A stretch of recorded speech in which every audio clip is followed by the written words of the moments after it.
Ba-da-da-ba-da-ba.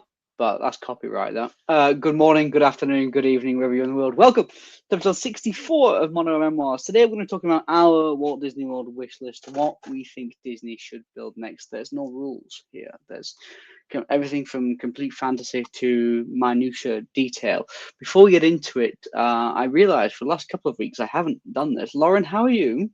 I'm great, thank you. I've had a lovely, not sunny, a lovely Sunday, just chilling with the children. I'm going for nice walks and things. Are they your children, or you need to put on a register? Absolutely my children. Oh, fine. I want to get started with this. I actually want to talk about something I wish Disney would stop doing.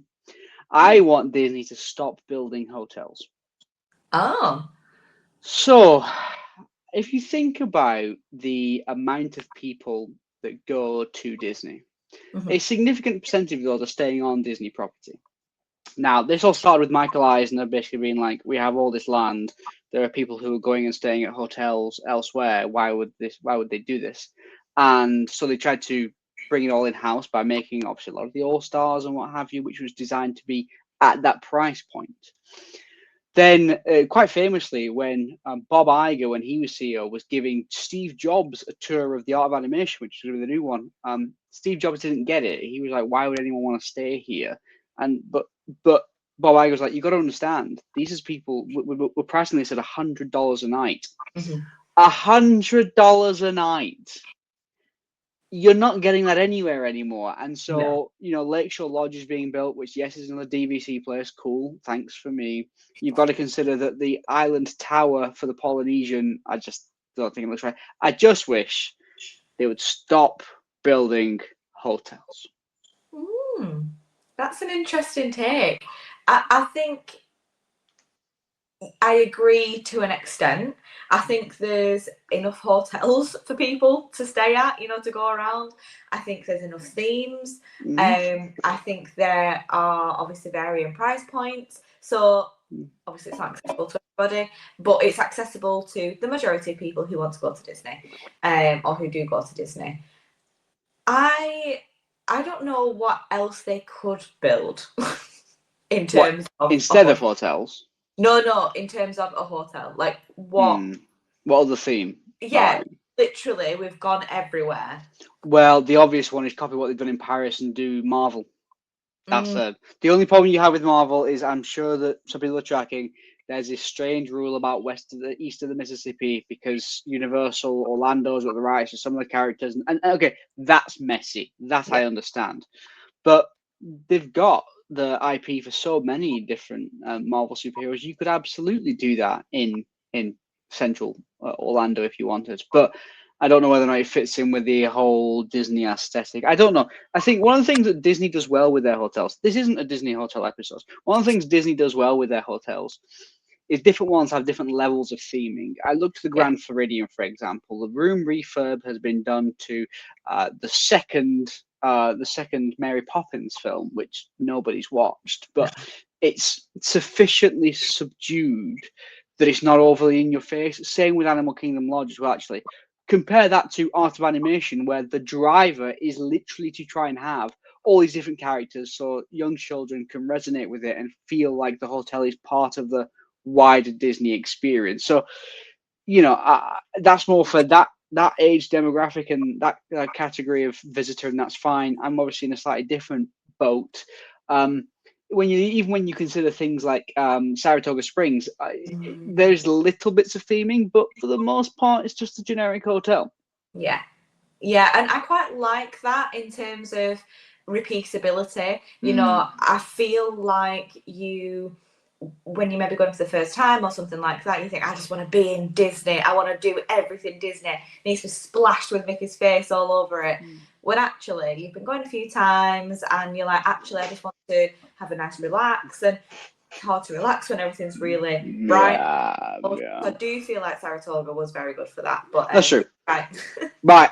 Enough of what Disney should stop doing. Lauren, tell me something on your wish list. What you would like Disney to build. Yeah, so I've been thinking about this pretty much since the film came out, and yes, I know it is another IP, and I do like original rides and all that sort of stuff, but I don't know how and why they haven't done something to do with Inside Out yet.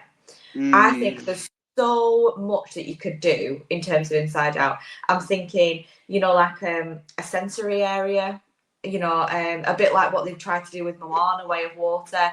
I feel like that's just kind of like a nice water attraction with an IP shoehorned in there, like they like to do. But I was thinking of like a nice calming sensory area for people who might have some neurodiversity, or just people who are getting overwhelmed and overstimulated.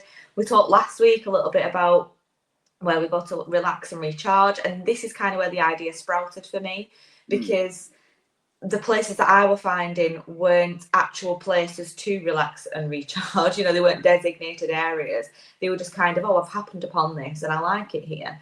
So I think having a nice area, like a sensory area to do with Inside Out, might be quite nice. Agreed all. Where do you put it? Yeah, I know. This is where I kind of came stuck. I was like, well, my obvious answer was Hollywood Studios because it's based on a film. Sure.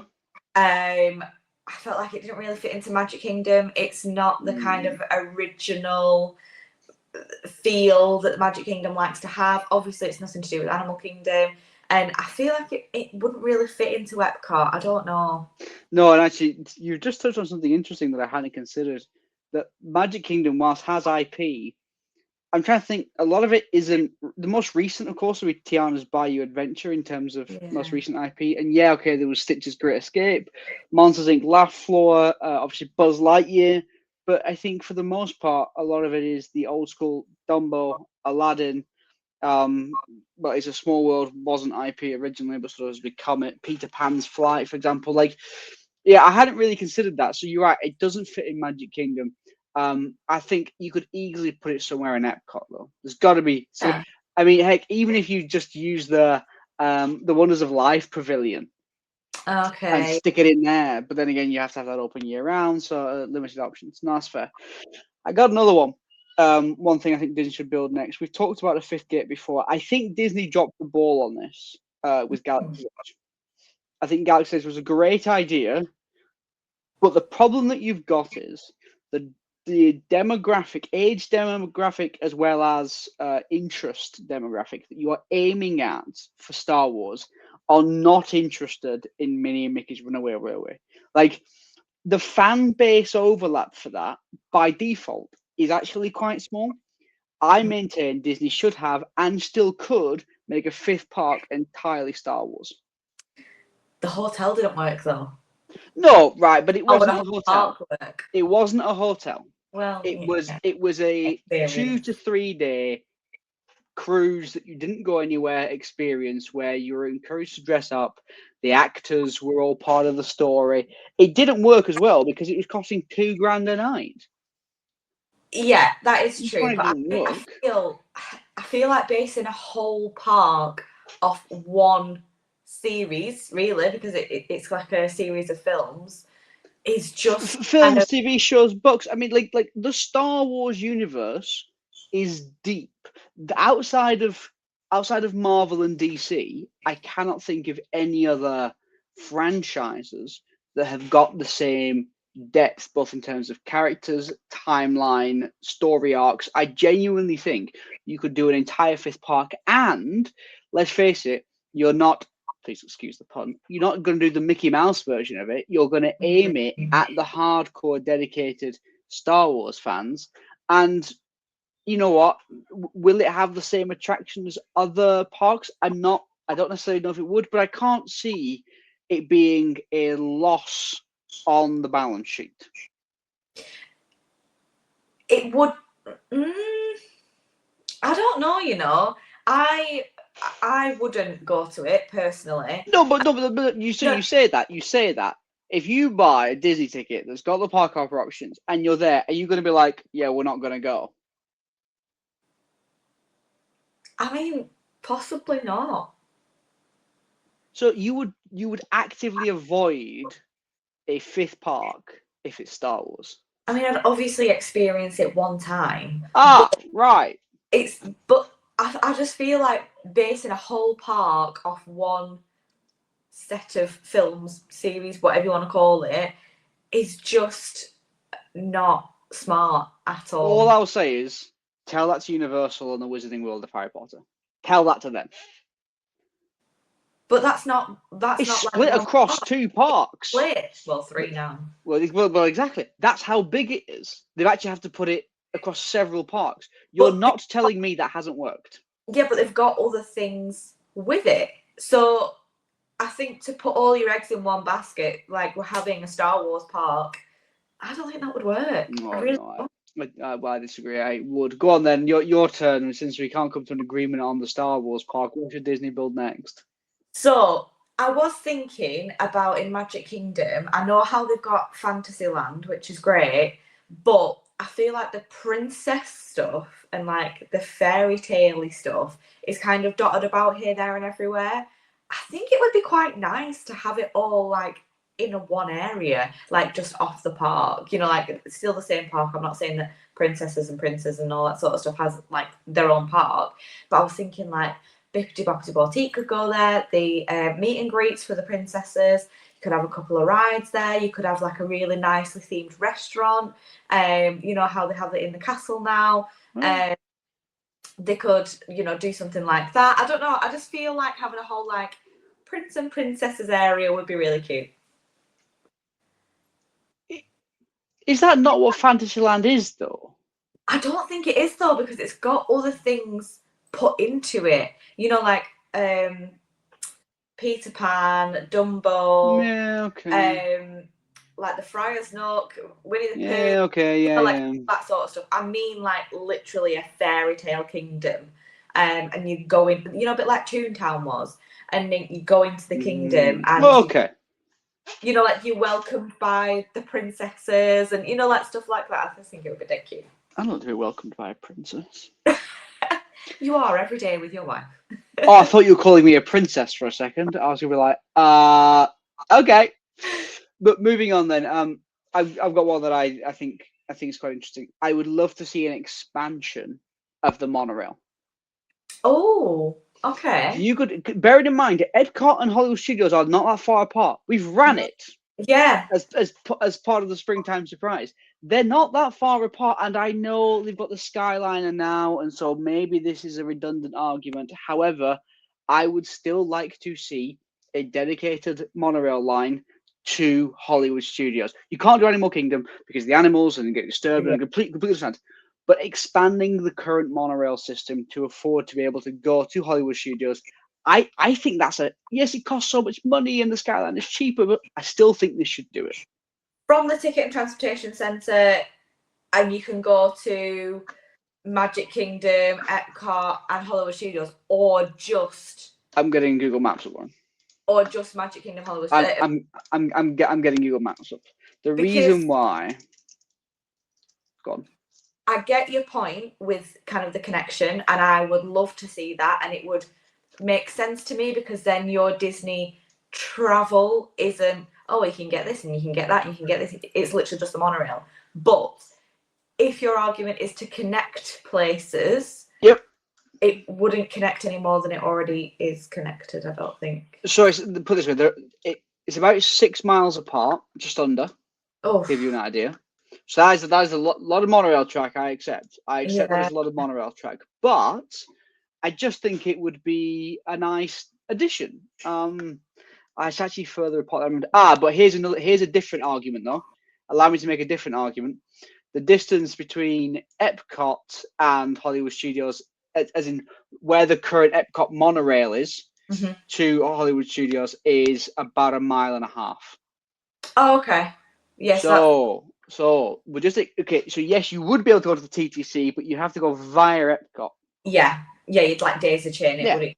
Yeah. But I think that works. Yeah, I quite like that, and I also, when they built the Skyliner, I did feel a bit funny about it because I was like, well, you can get boats places, you can get monorails places, you can get buses, and now you're chucking in a Skyliner as well. Like, yeah, and I just feel like it doesn't look. I don't know. But it was cheaper. Let's be honest here. It was cheaper. It is just a ski gondola. That's all it is. And it's cheaper. It's cheaper to build, cheaper to run. You know, you don't have to staff every single monorail, obviously. And yeah, building a monorail is very expensive, I would imagine. There's also not many companies that can do it. No. Which is another thing when it comes to bidding process, right? Because Yeah. if there aren't many companies that can do it, it's inherently going to be more expensive than a ski lift company or a gondola company, of which there are dozens. So you can see how the process becomes less competitive Yeah. and thus more expensive if you go down the monorail direction. I like the idea of being able to get on the Yeah. TTC and get off the monorail at Hollywood Studios.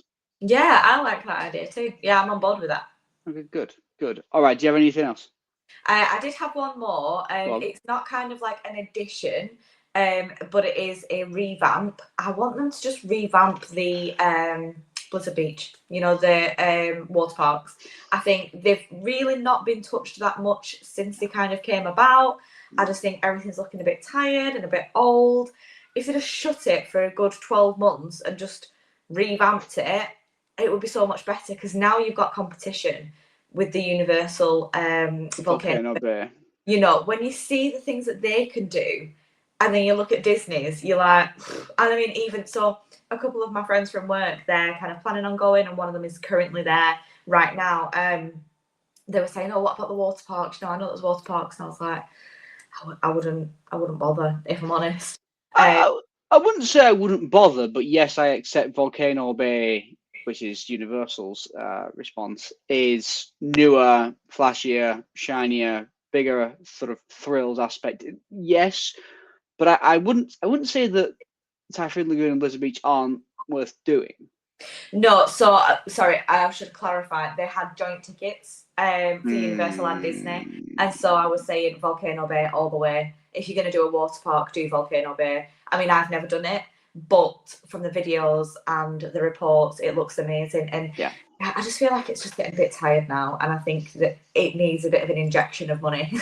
that I would buy. I have one final one for Disney to build, and if I'm honest, I'm not quite sure how they do it, but I would like to have some sort of I know they're talking about a Villain's Land. I get that. My problem with the Villain's Land is it's going to be toned down and it's not going to be as extensive as it was. I think if you're going to do a Magic Kingdom expansion, I would like to see some sort of expansion with absolutely no IP. Oh. I want something different. Give the people something different. I know it doesn't make business sense because you want to link it to movies and TV shows and merchandise, but I love the idea of Disney building something where you go and you're actually like, this is new. This is completely different. This is not okay, I can identify that this is from this movie or this is from this particular franchise. Something new. I don't see how they would do it, but I'd love Disney to build something that isn't linked to IP. Yeah, I can get on board with that, because if you think about Disney World when it was kind of first built, there was very minimal. There was nothing really there, to be honest. You know, a lot of it was original, and that was the charm of it, wasn't it? Yep. You know, that's what you loved about it. But you're right. I think marketing wise and getting people excited wise, I think the people who would get excited about it are the people who already go to Disney. That's probably true. So I think it wouldn't attract. I know that everything is about attracting new people, attracting some more people. Yeah. Don't think it would attract more people if it's not attached to some sort of film series, whatever. But for the really diehard fans, absolutely. I agree that's what you just said is the exact narrative that the Disney corporate uses. I just don't see people, if it's already in the park, they're already in the park. It's not like we're having a debate over the Star Wars thing of are they going to go, you know, like Toontown, for example. Well, yeah, it's got some Mickey stuff in it. Well, it did, and obviously the one over in California still does. But I like the idea of, you know, you think of all the expansion lands. You've got Galaxy's Edge, which is Star Wars. You've got Pandora, which is, guess what, Pandora. Like, when are we going to get an expansion that is, you know, obviously the Cars expansion is coming, Villain's Land is coming. You've got Encanto in Animal Kingdom. When are we going to get something that is actually new? Yeah. That's me off my soapbox. Ladies and gentlemen, please let us know what you would like Disney to build next. Tell Lauren why she should go to a fifth gate, which would be Star Wars. And until next time, please stand clear of the doors. Bye, everybody.